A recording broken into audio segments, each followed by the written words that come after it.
Sans doute, l'arme de la critique ne peut-elle remplacer la critique des armes. La puissance matérielle ne peut être abattue que par la puissance matérielle.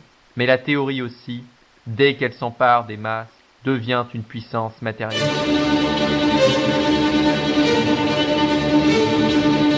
Nous reconnaissons notre vieil ennemi, la marchandise, le travail marchandise, la société marchande, le capitalisme. Mais la critique le découvre comme inséparable de l'État moderne.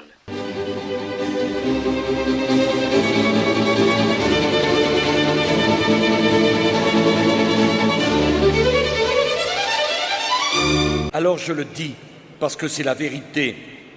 Il ne faut pas travailler. Tu vois, il faut s'organiser pour ne plus jamais travailler.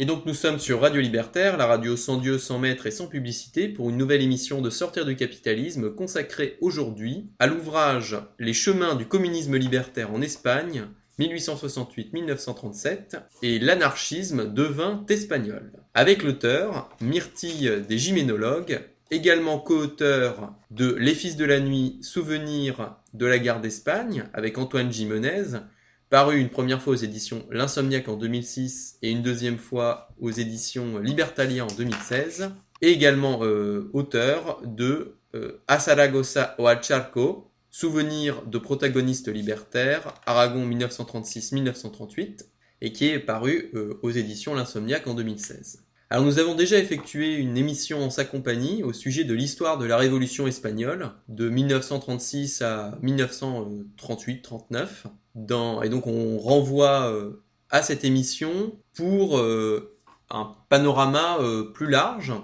Aujourd'hui, nous nous concentrerons exclusivement sur son dernier ouvrage, donc Et l'anarchisme devint espagnol 1868-1910, qui raconte donc l'histoire de l'anarchisme, du communisme libertaire comme projet de société, et aussi des luttes sociales en Espagne, du milieu du XIXe siècle à la fondation du syndicat anarchiste CNT en 1910. On s'arrêtera donc en 1910, et évidemment quand le deuxième tome, puisque là il s'agit d'un premier volume des chemins du communisme libertaire en Espagne, et lorsque le deuxième tome sortira, évidemment, on refera une émission pour compléter donc l'histoire qu'on va aborder aujourd'hui.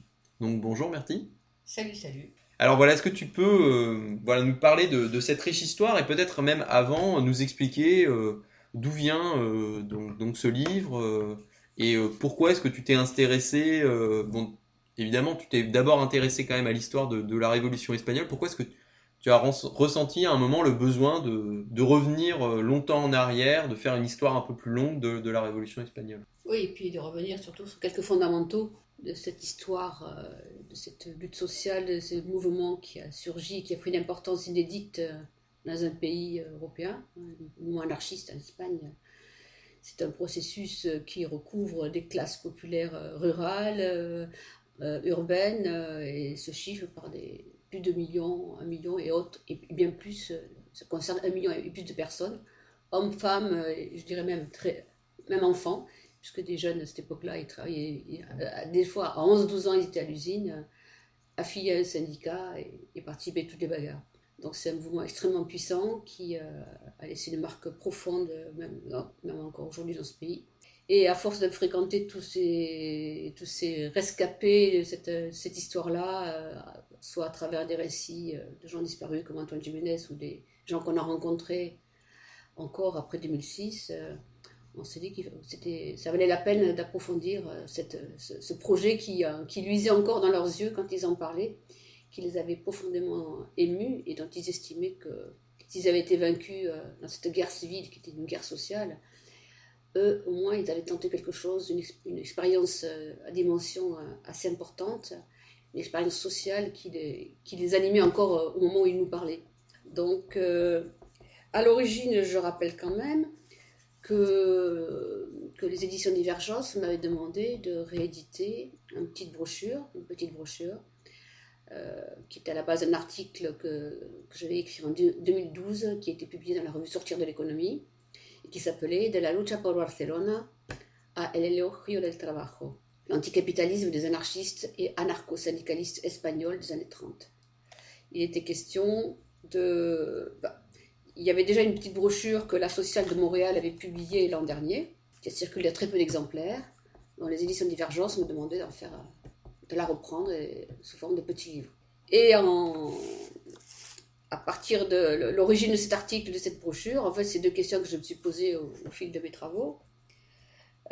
Comment se fait-il que ce projet communiste libertaire qui était si fort, si puissant en Espagne dans les années 30, qui avait été consacré par la motion votée lors du congrès de Saragosse en mai 1936, comment se fait-il que ce projet, après le 19 juillet 1936, quand effectivement la riposte au coup d'État des vieilles classes possédantes espagnoles a réussi dans une grande partie d'Espagne, et ce à quoi le mouvement libertaire a participé essentiellement, pourquoi il y a une dissociation qui se fait au sein de ce mouvement, concrète pratiquement, peut-être pas forcément visible, discutée sur le moment, entre une partie de ce mouvement CNT-FAI, il faut bien relier toujours le mouvement CNT et FAI, pourquoi une partie dit qu'on va repousser le communisme libertaire un peu plus tard, et pourquoi une autre qui concerne au moins autant de monde, sinon plus, au sein de ce même mouvement, qui touche tant des militants que d'une base, elle se lance dans un processus communiste libertaire sans attendre la bonne consigne. De toute façon, ça ne se faisait pas, il n'y a pas besoin de consigne. Une bonne partie du mouvement s'était emparée de ce projet. Donc déjà une question qui s'est posée. Et une deuxième question qui s'est un peu imposée à moi, c'est à partir du bouquin de Michael Steinman, Ouvrier contre le travail à Paris et à Barcelone, en 1936. Pourquoi entre fin 1936 et tout 1937, on observe au sein des usines barcelonaises un mouvement une indiscipline au travail, un mouvement de mécontentement à l'intérieur des usines, sur le mode que les ouvriers avaient toujours utilisé vis-à-vis des patrons, mais là vis-à-vis des syndicats. Parce qu'il faut rappeler qu'en 1936-1937, ce sont la CNT et l'OGT qui gèrent en gros les usines, mais en relation avec un État qui n'est pas du tout aboli. Il faut rappeler qu'en 19 juillet 1936, les anarchistes sont maîtres quasiment absolus de la Catalogne, et de Barcelone en particulier. Ils auraient très bien pu dissoudre la Généralité de Catalogne, qui est un gouvernement régional, et procéder au projet communiste libertaire, à la mise en place d'un processus dans lequel normalement l'État n'avait plus sa place. Non seulement l'État est maintenu, au nom de circonstances qui faisaient qu'on ne pouvait pas peut-être agir comme ça, pour des raisons tactiques qu'on évoquera une autre fois. Mais en tout cas, à ce moment-là, l'État est toujours présent, les banques sont toujours aux mains de l'État. Donc il y a un processus de collectivisation qui commence dans les usines, mais qui est géré par les syndicats, mais en relation avec le bon vouloir d'un État qui draine la finance. Je voulais me pencher sur si une partie des ouvriers des usines de Barcelone recommence à réclamer des choses, à protester sur les conditions de travail, etc. Est-ce que c'est le signe d'un mécontentement lié à cet abandon, à cette auto-limitation révolutionnaire, ou est-ce que ça rejoint, comme le suggère Steinman, ça rejoint la profondeur du refus du travail inhérente au mouvement ouvrier depuis le début de la généralisation du salariat, ce que je crois aussi. Donc il peut y avoir un mélange des deux. On exprime par là la satisfaction par rapport à un projet qui n'est plus en route. Et de toute façon, la question du travail et du refus du travail inhérente au développement de la classe ouvrière, pour moi, se manifeste aussi là. Donc voilà, c'est deux questions que j'ai voulu traiter et que j'ai commencé à traiter dans cette petite brochure. Donc, me proposant de la reprendre, j'ai eu envie de revenir aussi sur ce concept de communisme libertaire, d'où il venait historiquement et théoriquement. Et là, je me suis embarquée dans la lecture de quelques trucs. J'ai repris le bouquin de Christine Ross sur l'imaginaire de la commune. En fait, je suis revenue sur J'ai puisé dans un gros matériel qui a été produit à Barcelone par un jeune historien barcelonais et visiblement sympathisant anarchiste, qui a fait un gros travail sur l'apparition du premier groupe d'affinité d'un mouvement anarchiste à Barcelone, dans les mêmes années où le projet de communauté libertaire commençait à se mettre en place au niveau de l'AIT. Donc j'ai eu un matériau tellement abondant qui m'a ramené au 19e siècle et aux prémices juste avant la création de la CNT, donc au premier mouvement anarchiste en Espagne, comment il se déploie, dans quelle région il se déploie particulièrement, sur quel thème et sur quelle stratégie. Que voyant que rien que ce préambule commençait à prendre beaucoup de place, je me suis dit on va faire plusieurs volumes, c'est peut-être mieux, histoire de publier aussi ce livre déjà tout de suite.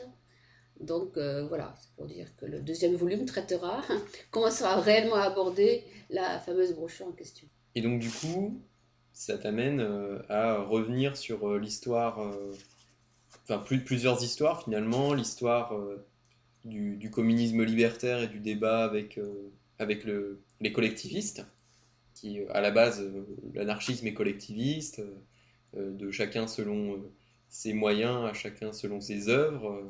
Et puis après, il va y avoir progressivement, le mouvement anarchiste européen va basculer dans le communisme libertaire, de chacun selon ses moyens, à chacun selon ses besoins. Il y a une deuxième histoire que tu racontes en passant, mais que moi j'ai trouvé intéressante parce qu'elle est assez méconnue, c'est l'histoire des luttes en Espagne au 19e siècle et jusqu'en 1910, parce qu'on connaît un peu plus, disons, les luttes à partir du moment où elles sont portées par la CNT, mais on connaît moins cette histoire des luttes. Voilà, est-ce que tu pourrais donc parler de ces deux histoires conjointes? Voilà, c'est les années, il faut remonter aux années 1830-35, avec l'introduction dans le... Bon, pour rappeler, donc, l'Espagne est un pays où le capitalisme avance très très lentement, il y a une bourgeoisie très très peu dynamique, il y a peu de classe moyenne, il n'y a pas vraiment de libéralisme qui se développe. Dans les années 1830, 1850, 60, voit apparaître des conflits à l'intérieur du monde du travail, à partir, surtout de manière très très forte et très développée, à partir de l'introduction de machines dans le textile, des machines à vapeur. Donc ce qu'on appelle les pratiques ludistes en Espagne vraiment se déploient grandement, en Andalousie, en Catalogne, en plusieurs endroits. Chaque fois qu'il y avait des manufactures, dès qu'on passait du stade salarié ou à l'usage, à l'introduction de machines qui supprimaient des postes de travail, là ça déclenche une fureur importante, à tel point que c'est même pas seulement les machines qui sont cassées, c'est l'usine qui cramait systématiquement. Donc on voit plusieurs essais d'introduction de machines de fabricants espagnols qui sont ruinés en peu de temps, qui doivent recommencer tout.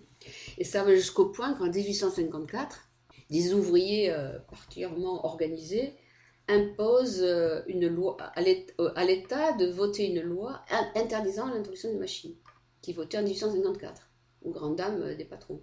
Et là, ça va recréer un rebasculement de l'autre côté, le patronat va s'énerver, refaire la pression sur l'État, lequel va empoigner quelques meneurs des mouvements ouvriers, les criminaliser en leur mettant sur le dos un crime un peu sordide survenu dans un des quartiers, et en envoyant ce mec-là au garrot. Et un an après, on a en 1955 la première grande grève générale espagnole qui se passe à Barcelone en riposte à cette situation-là. Et dans le cadre de cette grève, un dirigeant patronal important se fait tuer. Donc on a une combativité ouvrière importante, des passages à l'acte, à l'action directe évidents et systématiques. Quand la grève ne marche pas, c'est l'émeute, c'est le sabotage, la destruction et le coup pour coup au niveau même des attentats individuels. Là, c'est des gens dans le milieu ouvrier, des gens qui, à titre individuel, décident de tuer, de venger en gros le copain qu'ils avaient envoyé à la potence juste avant. Donc c'est une combativité vraiment très très forte qui se déploie.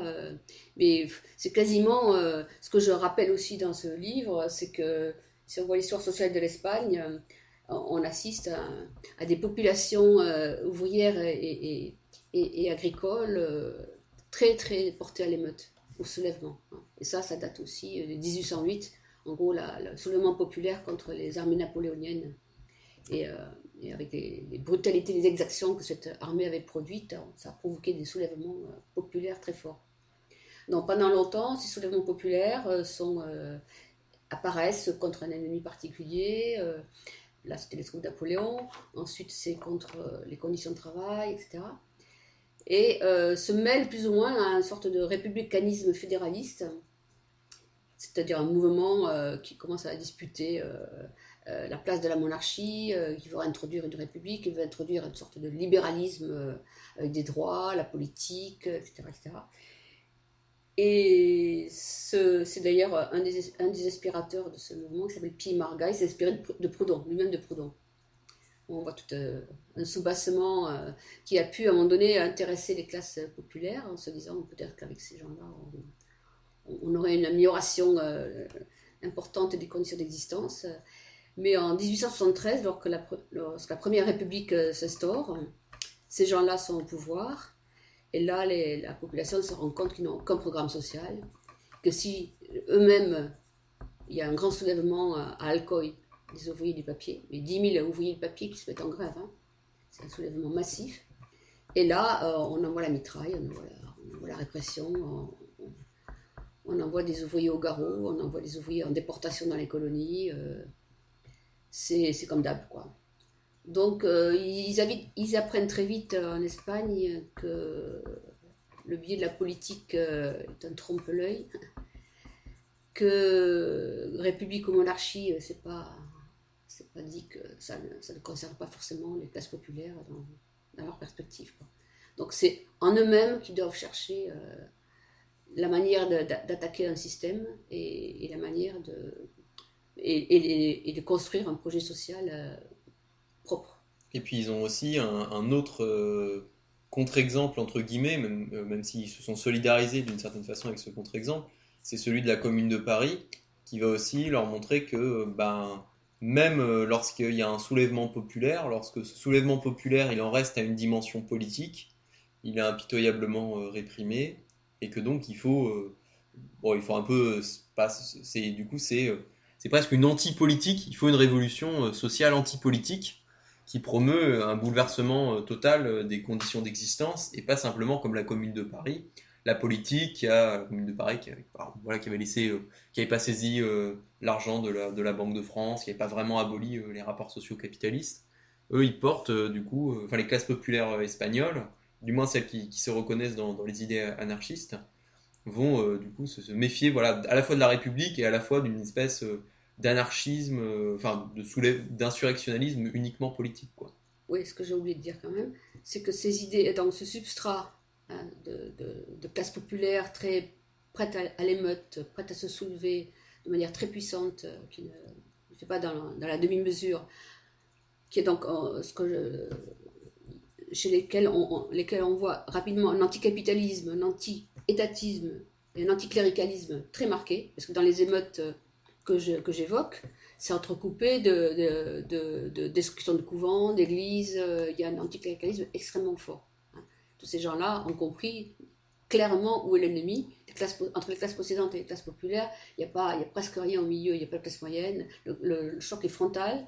Les classes possédantes grands propriétaires terriens, État, armée, Église ne veulent jamais rien céder, mais pas vraiment rien du tout. Ce qui s'appelle dès que cette loi sur l'interdiction de l'introduction des machines a été votée, ils ont tout fait pour que ça soit rétabli, puis qu'on n'en parle plus. Donc, ce choc est frontal, ce soubassement en 1868-1870 va rencontrer les idées anarchistes professées par les bakouniniens au sein de l'AIT, l'Association internationale des travailleurs, qui en 1872 va scissionner entre une AIT marxiste et une AIT anarchiste. Et en tout cas en 1870, un nommé Fanelli, un ami de Bakounine, va en Espagne, rencontre quelques personnes bien investies dans la réflexion sur un examen des luttes en cours, et la fusion va se faire immédiatement. En très peu de temps, ces gens-là créent une section internationale espagnole, une FRE, Fédération Régionale Espagnole. qui se crée en 1870 à Barcelone. Là commence ce qu'on appelle le mouvement anarchiste espagnol, qui comprend des ouvriers, quelques intellectuels, des artisans, un peu de tout, beaucoup de cordonniers, on remarque, beaucoup de cordonniers. Et l'axe central de ce mouvement, c'est la Catalogne et l'Andalousie. Un peu le Levant, un peu dans la Castille, mais essentiellement, ça va se déployer dans les deux grosses régions, et ça veut dire aussi deux sortes de travailleurs, les travailleurs qualifiés des usines barcelonaises ou des artisans, ou anciens artisans depuis peu, et en Andalousie, essentiellement, des ouvriers aussi dans quelques manufactures, mais essentiellement une grande masse d'ouvriers agricoles, des braceros, des jornaleros, des gens sans terre, qui vendent leur force de travail tous les jours, un matin, en essayant qu'elle sera achetée, et qui le soir sont rendus eux-mêmes, et ne sachant pas si le lendemain ils travailleront. Et si ces gens-là ont fait une grève ou se sont fait remarquer comme récalcitrants, tous les patronats s'entendent pour leur donner aucun boulot et qui crèvent ailleurs. Encore une fois, là, les conditions de travail exécrables, des conditions de vie exécrables. Et on va voir se déployer aussi deux façons de se battre. En Catalogne, les ouvriers qualifiés empoignent l'arme de la grève assez facilement, assez efficacement, comme en 1855, quasiment tous les ans, tous les mois de juillet, il y a des émeutes ou des grandes grèves. Et dans les campagnes andalouses, c'est des émeutes populaires très fortes. Et là, ils ne peuvent pas agir à visage découvert, donc ils sont obligés d'agir plutôt la nuit, par petits groupes. On attaque les récoltes, les biens des propriétaires, les bâtiments, les récoltes, le bétail. On détruit tout. On exige d'être payé plus, on exige des conditions de travail un peu plus acceptables, ce qui est rarement obtenu d'ailleurs. C'est vraiment les bagarres andalouses sont une suite de luttes, et sans parler des moments où il y a des sécheresses terribles. Alors là, c'est la famine, les gens sont obligés de partir, quoi. Ils ne peuvent plus. C'est l'exode, ils s'en vont aux Amériques, ils s'en vont travailler à Barcelone, où ils crèvent. Et un nombre incroyable de gens dans les prisons, maltraités, torturés. La Guardia Civile, qui se crée en 1844, est un corps de police ou de gendarmerie impitoyable. C'est des gens qui commencent par tabasser les gens, hommes, femmes et enfants, avant toute chose. Il faut casser les luttes. Il n'y a qu'un mot d'ordre dans ces classes-là, casser les luttes des travailleurs. Donc quand la Commune de Paris démarre, ces gens-là, ces anarchistes, ces pré-anarchistes espagnols ont suivi des bagarres en France en 1848, en 1870. Au début, eux, ils en tirent des leçons comme en 1848, ils sont partis de la politique, ça ne nous intéresse pas. Et en 1870, même au niveau de la commune, quand ils abattent la colonne Vendôme, ils sont contents, ils disent ah oui, là, ils ont fait fort. Et après, quand il y a le massacre des communards qui commence, alors là, ils commencent à se dire voilà, ouais, il faut qu'on intervienne nous aussi de notre façon. Et il y a une grande proclamation qui va être publiée le 4 juin 1871, je lis un tout petit extrait. Donc par des représentants de la FRE. Classe privilégiée, bienheureux de la terre, avare, insatiable et fainéant. Êtes-vous si aveugle que vous ne voyez pas qu'il est impossible d'en finir avec les défenseurs de la commune sans en finir avec tous les travailleurs du monde? Désormais, tout est déjà légitimé. Entre vous et nous, il ne peut y avoir aucun arrangement. Un abîme de sang, un abîme de crimes, une montagne inaccessible d'intolérance nous sépare. C'est vous qui l'avez voulu. C'est vous qui l'avez dit, c'est vous enfin qui l'avez fait. Guerre à mort. Guerre du producteur contre le parasite et l'exploiteur. Guerre entre riches et pauvres. Guerre entre celui qui, sans rien produire, consomme tout, et celui qui, produisant tout, n'a pas de pain à donner à ses enfants. En un mot, les événements de Paris que nous acceptons en ce qui concerne la commune en totalité, sans habile exception d'aucun genre, ça y fait allusion aux républicains fédéralistes qui disaient ah oui, la commune c'est bien, mais quand même ils ont fait des crimes, les communards, donc on n'accepte pas tout. Donc ils disent non, il n'y a pas, on ne fait pas de détails, il n'y a pas de raison. Sans habile exception d'aucun genre, les événements de Paris sont venus nous prouver que si un jour vous nous entraîniez dans la lutte en tant que classe, Si eux ont brûlé, si eux ont fusillé et assassiné, nous devrions réduire ces 3 moyens à un seul. Nous nous ferions sauter avec les villes et avec vous. En toute confiance et en toute tranquillité, vous pouvez crier « La commune est morte ». Il ne reste plus aucun de ses partisans. À ce cri, les millions de travailleurs que nous sommes vous répondront de toutes les régions d'Europe « La commune est morte, vive la commune ». Ouais, c'est une proclamation vraiment très belle et très forte. Et là, puis c'est vraiment la guerre internationale. Vraiment, la bourgeoisie fait pareil. Elle s'internationalise, elle commence à internationaliser la vigilance et la répression. Hein, on surveille tous les communards. On surveille tous les communards qui s'égayent dans l'Europe. Il y en a beaucoup qui vont en Espagne, qui vont participer au soulèvement d'Alcoy en 1973. Et voilà, on se trouve là en face à face, là, une guerre déclarée, il n'y a pas de demi-mesure. Là, la politique effectivement est évacuée complètement. C'est la lutte à mort, comme ils disent.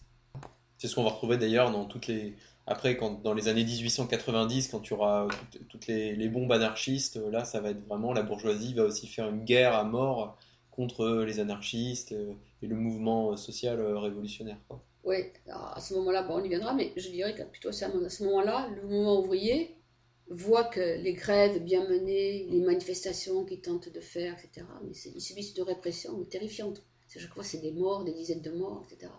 Et une partie du mouvement ouvrier reste en creux, ne peut plus mener ces luttes classiquement, et des groupes anarchistes qui se sont constitués, dont on va parler, eux proposent cette stratégie qu'on appelle la propagande par le fait, qui a été adoptée par la l'AIT en 1880 au Congrès de Londres. Bon, il y a deux choses qui se passent au sein de l'AIT en 1880-1881. Il y a l'adoption, comme tu disais tout à l'heure, on passe du collectivisme au communisme anarchiste, c'est-à-dire la mise en commun de tout, l'appropriation des moyens de production, de la terre, le travail en commun, et tout ce qui est produit est réparti de manière strictement égalitaire à chacun en fonction uniquement des besoins. C'est-à-dire qu'on en finit avec cette théorie que les collectivistes voulaient conserver, c'est-à-dire chacun reçoit en rapport avec le temps de travail qu'il a effectué. Donc finalement, c'est une sorte de salaire qui donne une valeur au travail produit. Cette marchandise travail, marchandise force de travail, est évaluée d'une certaine manière. De cette évaluation, elle sera reconduite évidemment dans la marchandise qui sera vendue. Et donc le travailleur recevra, non pas en fonction de ses besoins, tel travailleur recevra en fonction du temps qu'il a travaillé. C'est-à-dire, pour les communistes anarchistes, c'était profondément inégalitaire. Il y a déjà, sans parler du principe théorique, il y a aussi des gens qui travaillent vite et bien, et qui produisent beaucoup, et qui sont tout seuls, et d'autres qui ont une grande famille nombreuse, qui ne travaillent pas forcément très vite. Et ça veut dire que s'il reçoit uniquement en fonction du temps de travail qu'il a donné, ben ça veut dire qu'il va pâtir, forcément. Donc pour eux, c'est absolument ridicule de continuer encore, même à tenter d'évaluer le temps de travail des hommes. Ils disent, mais c'est absurde. Avec le travail sophistiqué qu'il y a déjà dans les usines de l'époque, qui sont pourtant encore très rudimentaires, on ne voit pas qui pourrait calculer le temps de travail d'un homme. Comment on fait? Et quelle est l'instance qui va même décider ça? Quelle administration va émerger de ça? Quel embryon d'une future bureaucratie va commencer à comptabiliser et comment? Pour eux, il dit, mais donc les Kropotkin, Élisée Reclus, François Dumarteret, qui des années 76-80 font émerger cette notion de communisme anarchiste, développent énormément d'argumentaires pour convaincre les collectivistes qu'il faut abandonner cette histoire à chacun le produit intégral de son travail. Donc là, ça c'est des débats qu'on va retrouver, par exemple, au sein de textes de François Dumarteret. Le premier qui émet ce concept de communisme anarchiste, hein, c'est un ancien communard de Lyon, qui s'appelle François Dumarteret, dans un pamphlet intitulé « Aux travailleurs manuels, partisans de l'action politique ». Il appelle, je le cite, « On dit souvent que pour supprimer l'État, il faut en faire partie. Comme pour supprimer l'Église, il fallait se faire curé ou évêque. Le communisme anarchiste sera la vraie liberté économique, car tant qu'il y aura de la propriété individuelle et de l'autorité paternelle, il n'y aura pas de liberté. Ce que nous voulons, c'est la non-propriété de tout ce qui existe, et la liberté de la femme par l'union libre, et que l'enfant soit libre autant des uns que des autres. En un mot, nous ne voulons de borne à cette liberté qu'autant qu'elle gêne celle d'autrui, et nous formerons une société. » Bien entendu, si nous voulons les rester seuls, cela est notre droit indiscutable. Travailleurs, ne te laisse plus traîner au scrutin par cette bande de politiqueurs qui te boulangent l'existence. Bon, voilà, c'est pour dire, ces thèses-là vont commencer à être discutées au sein de la FRE, enfin, très très petitement. En réalité, quasiment toutes les sections de l'AIT adoptent le communisme anarchiste, et paradoxalement, pas l'espagnol. Ça s'introduit petit à petit au fil des années 80 par certains. Le premier, c'est un Andalou qui, lors d'une réunion de la FRE en 82, commence à dire vous faites le communisme anarchiste, on peut peut-être en discuter. Mais il voit qu'il y a un barrage assez vite. Les collectivistes se cramponnent à la base antérieure, ils ne veulent pas estimer non. Et c'est marrant, c'est du point de vue, le communisme, c'est l'anéantissement de l'individu, le communisme, on peut pas... Ils font une sorte de mélange avec le communisme de Cabet ou le communisme prôné par les marxistes, en disant, mais non, c'est pas possible, on peut pas... Oui, ils amalgament, quoi. Nous, les anarchistes, on peut pas accepter ça. Il faut que l'individu soit respecté, et qu'on redonne à l'individu le produit intégral de son travail, c'est une garantie de ça. C'est marrant parce que c'est du point de vue individualisme contre communisme que la question se débat, et non pas en profondeur qu'est-ce que ça veut dire le salariat, pourquoi il faut pas en finir avec le salariat. Cette question-là est évacuée, et pendant longtemps. Donc elle va être ramenée dans les années 85-86, parce que Kropotkin et les autres soutiennent les quelques petits partisans du communisme libertaire en Espagne, les aident, répercutent leurs textes et leurs libelles dans le Révolté, le journal du communisme libertaire qui siège en Suisse, mais qui est au moins l'organe de coordination de la propagande anarcho-communiste. Et on va voir émerger petit à petit dans les thèses du communisme anarchiste, qui deviendra communisme libertaire, au sein de petits groupes autonomes d'affinités qui se créent en Catalogne, le quartier de Gracia, au milieu des années 80. Donc c'est tous des gens de la FRE, il n'y a pas de dissociation. On est toujours au sein de la Fédération régionale espagnole. Mais une partie de ces gens-là commence à critiquer deux choses dans la fédération, parce qu'il faut aussi rappeler une chose dans la chronologie. Je rappelle que j'ai ajouté une chronologie à la fin du bouquin parce qu'il y en a un peu besoin, il y a beaucoup d'événements, il faut les situer. Et après la grande révolte d'Alcoy en 1873, la FRE est interdite. Et tout le mouvement ouvrier doit passer la clandestinité. Donc là, 1873 à 1881, c'est une longue période de clandestinité très très dure, surtout en Andalousie. Et là, la FRE incite les affiliés à se répartir de manière discrète dans les villes et campagnes, continuer des réunions, agir par petits groupes et à visage découvert. Donc ça va entretenir une pratique que les Andalous, comme je l'avais dit tout à l'heure, avaient déjà, eux, dans leur escarcelle. Et au sortir de la clandestinité en 1881, grand congrès de la FRE, et elle estime que cette tactique-là doit être terminée. Il faut en finir avec ça. Et revenir à lutte au visage découvert, c'est une chose, mais au respect de la légalité. Et là, ça a commencé à coincer un petit peu par rapport à un tas d'affiliés qui, eux, estiment, surtout en Andalousie, que on ne voit pas comment on peut agir dans la légalité. Il n'y a pas de légalité, ça n'a pas de sens. Il y a la loi du propriétaire et du patron et à laquelle on fait face, et la légalité là-dedans, on ne voit pas trop en quoi ça les concerne. Donc là, une dissociation commence, qui était déjà signalée au niveau théorique, collectivisme comme des anarchistes, et la stratégie adoptée. Donc les ouvriers qualifiés catalans, d'une part, estiment toujours qu'on leur doit le produit intégral de leur travail, et estiment que les luttes qu'ils doivent mener maintenant, pour qu'elles s'expansent, que c'est réellement, doivent se faire à visage découvert et dans un certain respect à la légalité. Et les Andalous et une partie des groupes qui se sont créés en Catalogne estiment que non, c'est pas... sur les deux points, ils divergent. Et du coup, est-ce que ça a à voir avec le fait que c'est effectivement en Catalogne que va naître le syndicalisme anarchiste et la CNT? Ah oui, on peut dire que c'est la Catalogne qui reste le domaine de ce qu'on n'appelle pas encore les syndicats à ce moment-là, mais des pré-syndicats, hein, des associations de métiers, des fédérations de métiers. Il y a déjà, les proto-syndicats sont déjà à l'œuvre, hein, mais ils font face à une répression terrible.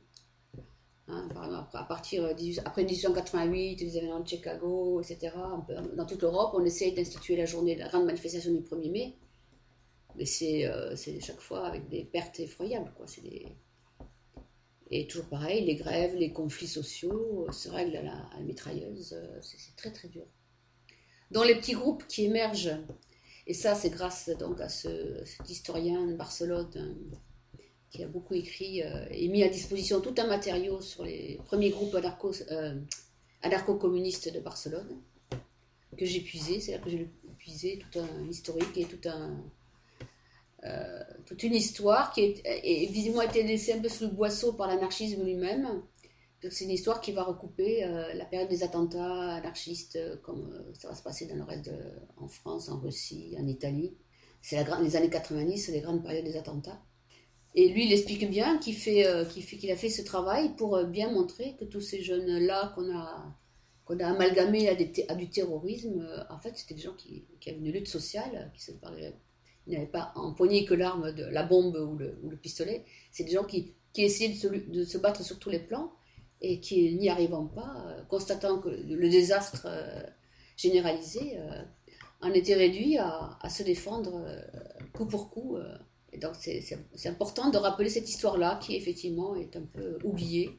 Oui, c'est important effectivement de rappeler que la violence de ces années-là, parce que vu qu'on parle de cette période, l'image de l'anarchisme qu'on a généralement, qui est généralement donnée dans le public, c'est les années 1880 et surtout les années 1890 avec les attentats anarchistes, les bombes et tout ça.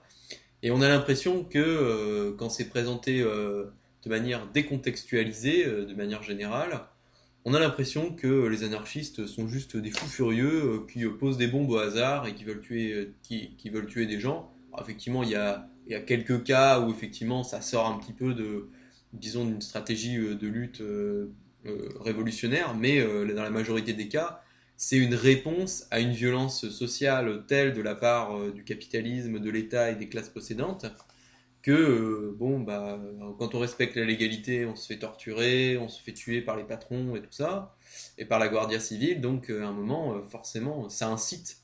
Il y a une espèce d'escalade de la violence, mais cette escalade de la violence, elle est avant tout animée par la violence sociale du capitalisme et des classes dominantes. Donc c'est important de recontextualiser tout ça et de recontextualiser cette période qui a été vraiment et même après, elle a été très critiquée d'ailleurs par les anarchistes eux-mêmes, qui ont dit qu'il y avait eu... Comme c'est une sorte de moment un peu honteux qu'on vient un peu mettre sous le boisseau, quoi. C'est ça, alors que, en fait, même si effectivement, c'est peut-être pas la période la plus glorieuse de l'histoire de l'anarchisme, mais c'est important. Ça fait partie d'un moment des combats. Il y a une combativité qui continue, comme ça, c'est tout, il faut l'avoir, elle continue comme ça, parce qu'en grande partie, elle n'a pas le choix. Et puis après ces mouvements, ces attentats, cette campagne d'attentats, ça va être un chaos complet, quoi. Les gens vont devoir partir encore un mouvement d'exode énorme, hein. C'est des centaines de milliers de gens qui quittent le pays, hein. Ils ne peuvent plus tenir, quoi. C'est une désespérance complète, quoi, jusqu'à la grande insurrection de Barcelone de 1909. Mais je voudrais revenir juste vite fait sur le contenu un petit peu de ces groupes-là. Il faut savoir qu'ils publiaient une presse incroyable, hein. C'est un petit groupe de quartier, un journal.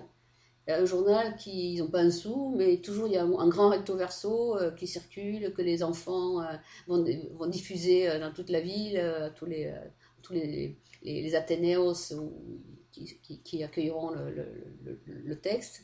C'est tout un... Bon, là, il faut lire le bouquin parce que ça sera plus long de s'étendre là-dessus, mais Fran Fernandez décrit personnellement ces individus, leurs femmes, leurs enfants, comment ça se passe, les moments où ils sont dehors, les moments où ils sont en prison, comment ils réagissent. Et par exemple, la dernière, en 1892, ils essayent encore de tenter de lancer une grande manif du 1er mai, et devant l'arsenal qu'on leur oppose, ils refluent. Ils peuvent que distribuer un petit texte. Alors, un des textes diffusés par de ces groupes-là, aux travailleurs de la région espagnole, les anarchistes repoussent toute loi économique, politique ou juridique. Qui dépend d'un salaire, quelle que soit sa forme, ne peut se considérer comme un homme libre. Ni gouvernement, ni salaire. Il ne s'agit déjà plus de travailler plus ou moins d'heures, et encore moins de recourir à des manifestations pompeuses et rachitiques, mais bien d'une lutte sans quartier, où la classe ouvrière a jusqu'à aujourd'hui porté la charge la plus lourde. Maintenant qu'elle est engagée, on ne peut échapper à ce dilemme, où nous nous résignons et nous succombons à la servitude volontaire, où nous nous rebellons un bon coup contre tant d'outrages, d'injustices et d'ignominies, afin de montrer aux exploiteurs et aux gouvernants que nous ne sommes pas un troupeau de moutons prêts à être tondus. Voilà, c'est des gens même, faut voir ce qu'ils en bavent, hein, dans les conditions de travail, dans leur vie de militance, ils en bavent, ils ont des enfants qui meurent, ils ont des conditions de vie, d'existence terrifiantes, mais ils lâchent pas le morceau. C'est ça qu'il faut vraiment souligner, il y a un courage incroyable, quoi. Et la plupart, ils vont mourir en prison, ils vont mourir sous les tortures, ils vont s'exiler. Autre aspect extrêmement intéressant de ce travail de Fran Fernandez, il montre tous les réseaux internationaux de cette mouvance anarcho-communiste.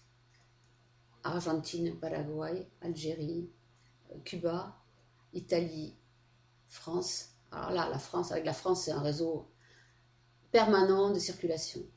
Et la langue, dans ces journaux, certains parlent en 3 langues, français, espagnol, italien. Et la langue de tous ces internationaux, c'est le français.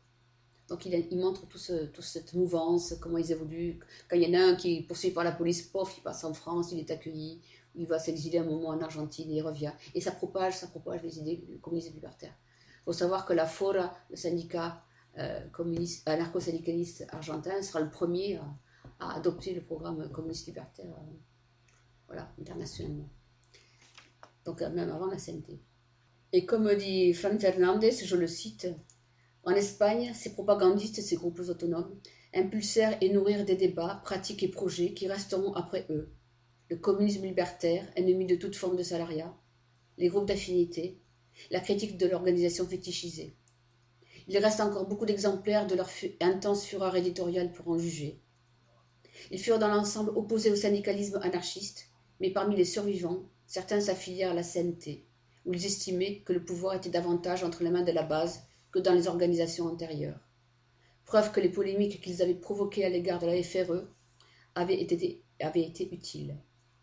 Ils ont cherché, comme d'autres, un équilibre entre la liberté individuelle et l'action collective, dans des structures horizontales.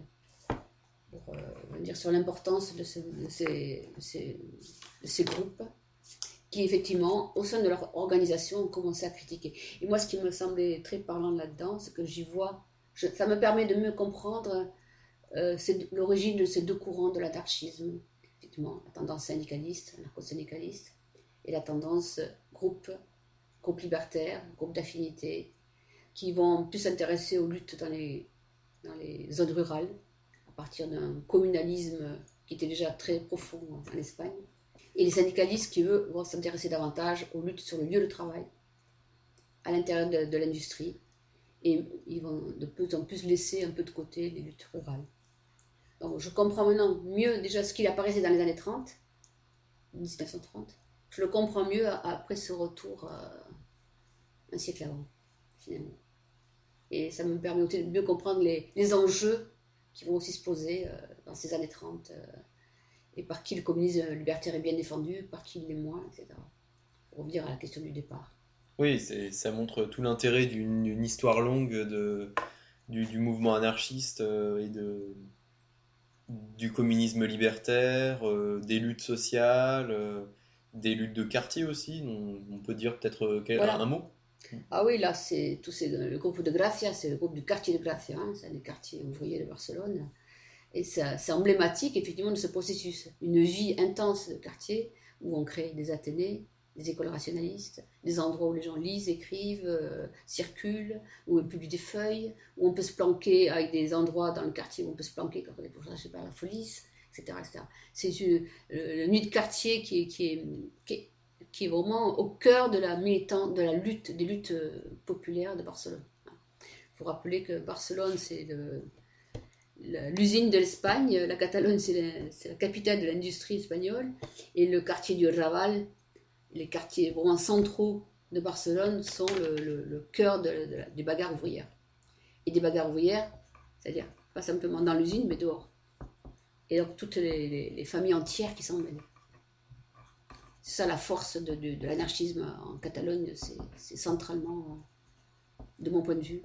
Ça, je renvoie à quelques articles qu'on a mis sur notre site là-dessus pour saluer la sortie du livre au CMDE de Toulouse, un petit livre de Chris Elam, Barcelone contre ses habitants. C'est vraiment des lectures. C'est déjà bien qu'ils aient traduit ça, mais il y a au moins 2-3 bouquins centraux en Espagne qui ne sont pas publiés encore en France. C'est bien dommage. Et d'ailleurs, c'est intéressant de remarquer, pour donner peut-être une autre actualité, la manière dont sont criminalisés et exotisés les quartiers de Barcelone à cette époque, donc. Bon, puisqu'on parle du barrio chino, donc ça veut dire du quartier chinois alors qu'il n'y a pas de chinois en fait. Ouais, Et comme aujourd'hui, on exotise, on dit que voilà, les quartiers sont des zones de non-droit, qui ne sont pas en France et tout ça. Et il faut rappeler que cette criminalisation de l'anarchisme dont j'ai évoqué les premiers moments au XIXe siècle, ça va être une constante, mais vraiment une constante dans tous les ennemis de l'anarchisme en Catalogne. C'est-à-dire que c'est toujours un vieux compte à régler entre la Catalogne et les anarchistes. Et comme en 1870, comme en 1930, on a encore aujourd'hui des textes, des bouquins, des articles, des soi-disant travaux historiques qui veulent démontrer que les anarches sont des criminels et que les pires des criminels, c'est les jeunes dans les Athénéos. Parce que c'est d'eux que viennent ces idées malsaines, ou des idées dissolvantes, comme on disait dans les années 30. La corruption de la jeunesse. Voilà. Et là, comme on sait aujourd'hui, à travers les opérations de police, Pandora et compagnie, ils raflent dans les Athénéos. Ils foncent dans les Athénéos, ils raflent tout, ils arrêtent des gens, ils sont toujours en prison actuellement. Des gens en tôle pour un moment, pour un pétard devant un tel bâtiment, devant telle église, quoi. Ouais, la répression n'est pas terminée. On a tous les termes utilisés depuis presque un siècle qui sont réitérés et actuellement ça, c'est dans Astaroso Walcharco que j'en parle en particulier dans un chapitre sur la violence révolutionnaire. Je fais l'inventaire de tout l'appareil idéologique pour criminaliser l'anarchisme, notamment en Catalogne. C'est faramineux, quoi. C'est grossier, c'est sans complexe. Et ça entretient, effectivement, tout le temps, ce processus.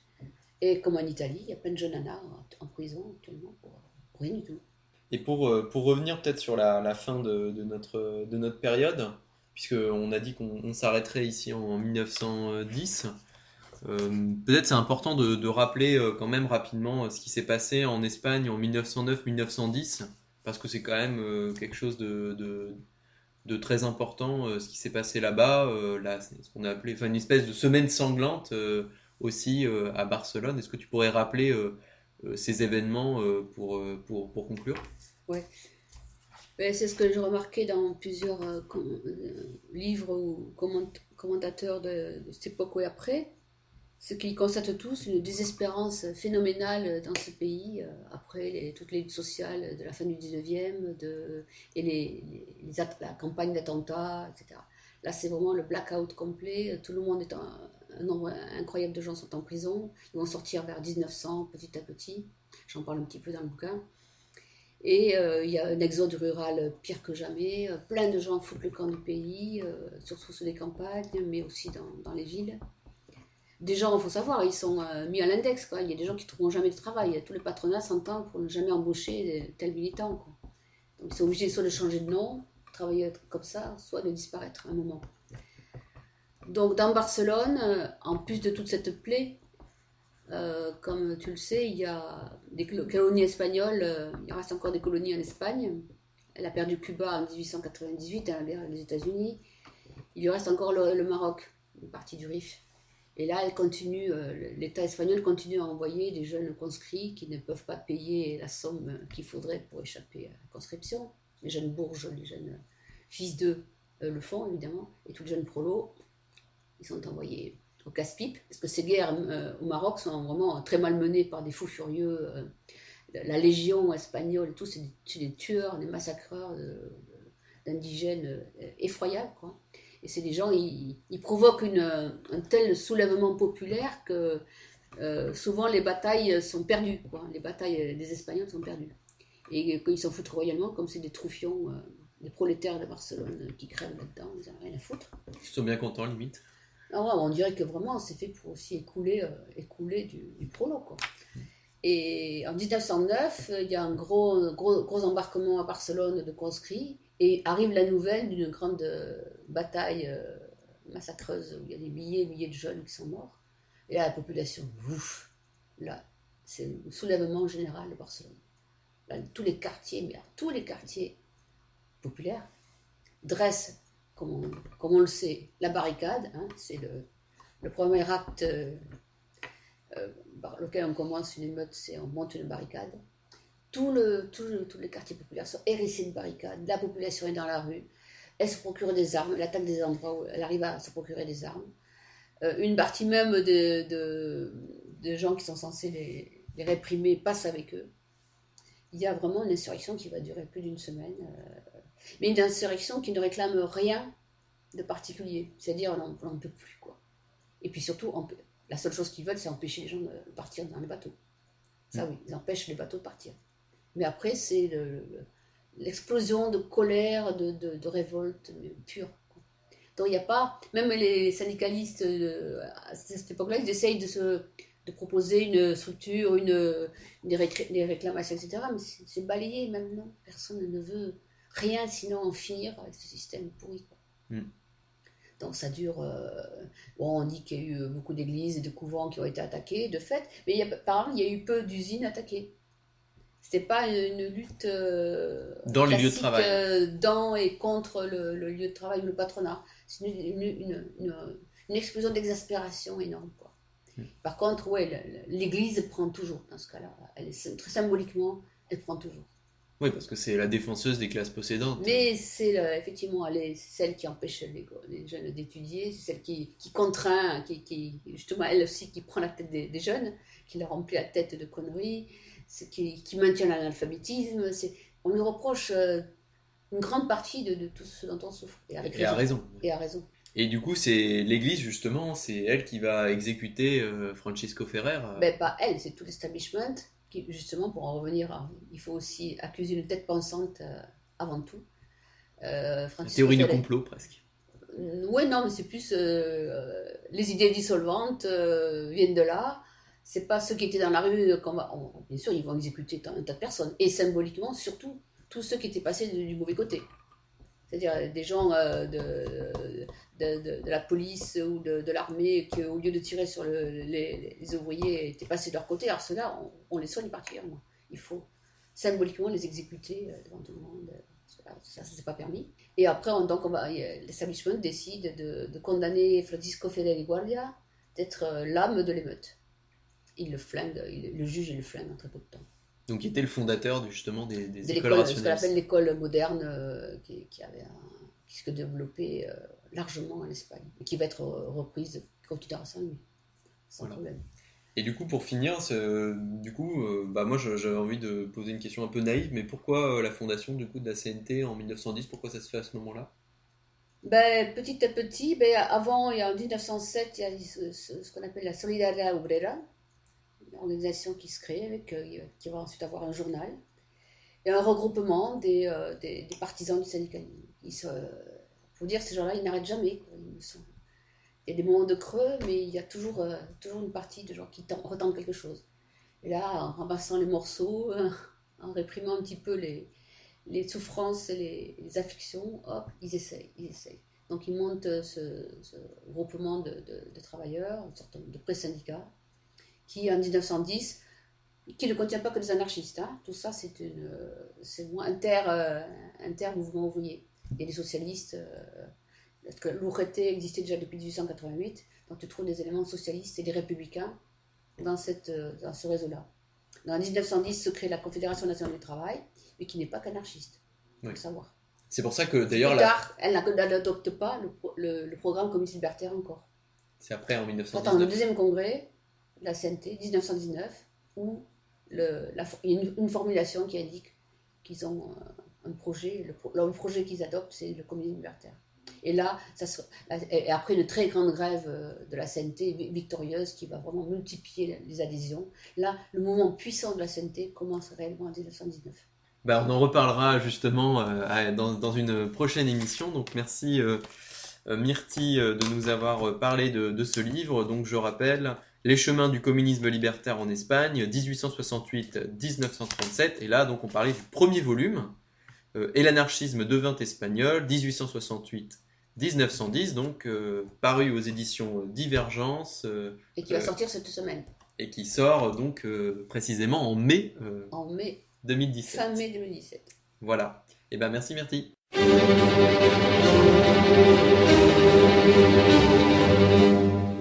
Sans doute, l'arme de la critique ne peut-elle remplacer la critique des armes. La puissance matérielle ne peut être abattue que par la puissance matérielle, mais la théorie aussi, dès qu'elle s'empare des masses, devient une puissance matérielle.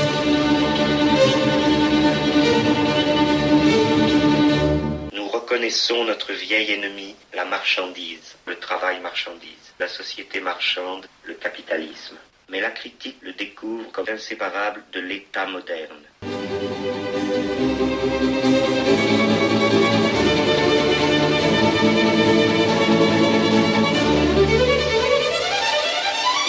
Alors je le dis, parce que c'est la vérité. Il ne faut pas travailler. Tu vois, il faut s'organiser pour ne plus jamais travailler.